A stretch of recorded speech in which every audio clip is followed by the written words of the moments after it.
कर्पूरगौरं करुणावतारं संसारसारं भुजगेन्द्रहारं सदा वसन्तं हृदयारविन्दे भवं भवानी सहितं नमामि। मैं गीता रानी, मेरे YouTube चैनल धार्मिक सोच में आपका स्वागत है। आइए आज हम श्रावण मास महात्म्य के 11वें अध्याय प्रतिपदरोतक व्रत द्वितीय युद्धंबर व्रत के बारे में जानते हैं।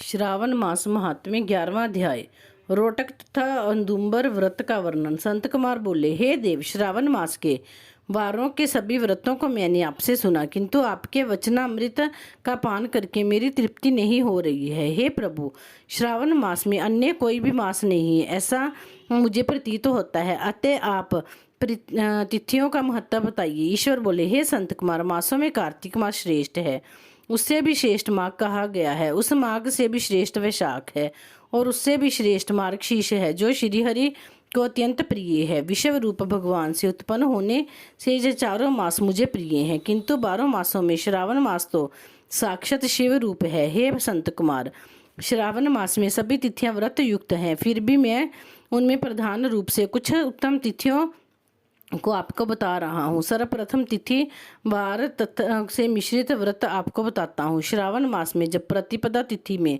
सोमवार हो तो उस महीने में 5 सोमवार पड़ते हैं। उस श्रावण मास में मनुष्य को रोटक नामक व्रत करना चाहिए। यह रोटक नामक व्रत 3.5 महीने का भी होता है।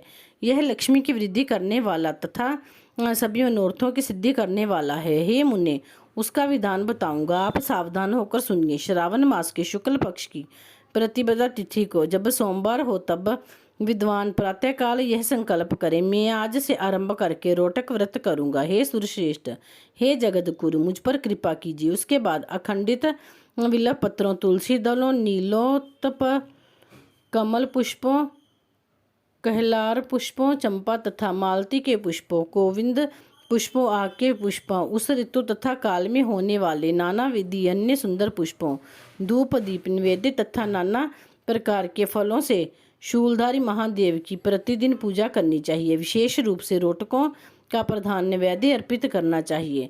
पुरुष के आहार प्रमाण के समान 5 रोटक बनाने चाहिए। बुद्धिमान को चाहिए कि उनमें से 2 रोटक ब्राह्मणों को दे, 2 रोटक का स्वयं भोजन करे और 1 रोटक देवता को नैवेद्य के रूप में अर्पित करे।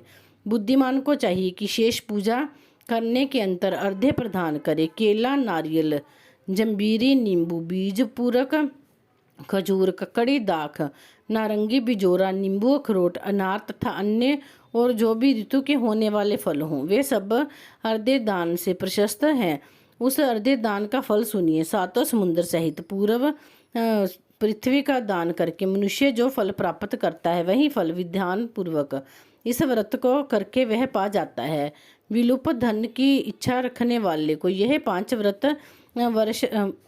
व्रत 5 वर्ष तक रखना चाहिए। इसके बाद रोटक नामक व्रत का उद्यापन कर देना चाहिए। उद्यापन कृत्य के लिए सोने तथा चांदी के 2 रोटक बनाएं। प्रथम दिन अधिवासन करके प्रातःकाल शिव मंत्र के द्वारा धृत तथा उत्तम बिल्व पत्रों से हवन करें। हे तात, इस विधि से व्रत के संपन्न किए जाने पर मनुष्य सभी वांछित फलों को प्राप्त कर लेता है। हे संत कुमार, अब मैं द्वितीय के शुभ व्रत का वर्णन करूंगा, जिसे श्रद्धा पूर्वक करके मनुष्य लक्ष्मीवान तथा पुत्रवान हो जाता है। और औदुंबर नामक वह व्रत पाप को नाश करने वाला है। शुभ सावन का महीना आने पर द्वितीय तिथि को प्रातःकाल संकल्प करके बुद्धिमान को विधि पूर्वक व्रत करना चाहिए। इस व्रत को करने वाला स्त्री हो या पुरुष, वह सभी संपदाओं का पात्र हो जाता है। इस व्रत के प्रत्यक्ष गुल्लर के वृक्ष की पूजा करनी चाहिए, किंतु गुल्लर वृक्ष न मिलने पर दीवार पर वृक्ष का आकार बनाकर इन 4 नाम मंत्रों से उसी प्रकार पूजा करनी चाहिए। हे औदुंबर, आपको नमस्कार है। हे हेम पुष्प, आपको नमस्कार है। हे जंतु सहित फल से युक्त तथा रक्त अंड तुल्य फल वाले, आपको नमस्कार है। इसके आदि देवता शिव तथा शुक्र की भी पूजा गुल्लर के वृक्ष में करनी चाहिए। इससे 33 फल लेकर 3 बराबर भागों में बांट लेना चाहिए। इनमें से 11 फल ब्राह्मणों को प्रदान करें, 11 फल देवता को अर्पण करें और 11 फलों को स्वयं भोजन करें। उस दिन अन्न का आहार नहीं करना चाहिए। शिव तथा शुक्र का विधिवत पूजन करके रात में जागरण करना चाहिए। हे तात, इस प्रकार 11 वर्ष तक व्रत का अनुष्ठान करने के बाद व्रत की संपूर्णता के लिए उद्यापन करना चाहिए। स्वर्णमय फल, पुष्प तथा पत्र सहित एक गुल्लर का वृक्ष बनाएं और उसमें शिव तथा शुक्र की प्रतिमा का पूजन करें। उसके बाद प्रातः काल होम करें। गुल्लर के शुभ, कोमल तथा छोटे छोटे 108 फलों से तथा गुल्लर की समुदायों से तिल तथा धृत सहित होम करें। इस प्रकार होम कृत्य समाप्त करके आचार्य की पूजा करें। इसके बाद सामर्थ्य अनुसार 100 अन्यथा 10 ब्राह्मणों को ही भोजन कराएं। हे वत्स, इस प्रकार व्रत किए जाने पर जो फल होता है उसे सुनिए। जिस प्रकार यह गुल्लर का वृक्ष बहुत जंतु युक्त फलों वाला होता है, उसी प्रकार व्रतकर्ता भी अनेक पुत्रों वाला होता है और उसके वंश की वृद्धि होती है। यह व्रत करने वाला स्वर्णमय पुष्पों से युक्त वृक्ष की भांति लक्ष्मीप्रद हो जाता है। हे संत कुमार, आज तक मैंने किसी को भी यह व्रत नहीं बताया था। गोपनीय से गोपनीय इस व्रत को मैंने आपके समक्ष कहा है।